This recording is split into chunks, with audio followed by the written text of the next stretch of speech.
දෙවියන් වහන්සේට ස්තුතිවන්ත වෙනවා.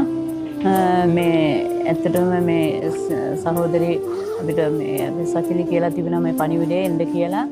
අද දවස මට එන්න දුන්න කරුණාව නිසා දෙවියන් වහන්සේට ස්තුති කරනවා.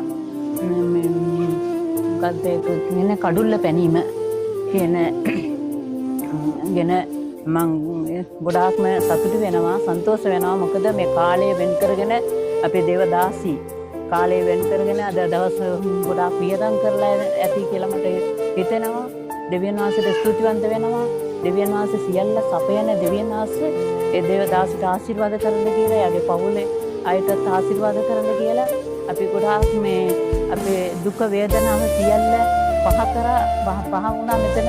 මොකද අපි අපේ මේ ඉතේ තිබ්බ තුවාල අපිට සුව වුණා. දෙවියන් වහන්සේට අනෙක් වර ස්තුතිවන්ත වෙනවා. එන්න පරණ දේවල් පහ කරලා අපිට අලුත් දේවල් ඉගෙන ගන්න දෙවියන් වහන්සේ කරුණාව දුන්නා. ඒ නිසා දෙවියන් වහන්සේට අනෙක් වර ස්තුතිවන්ත වෙනවා. කෑම සතුටින් කෑවා පීවා නැටුවා අපි.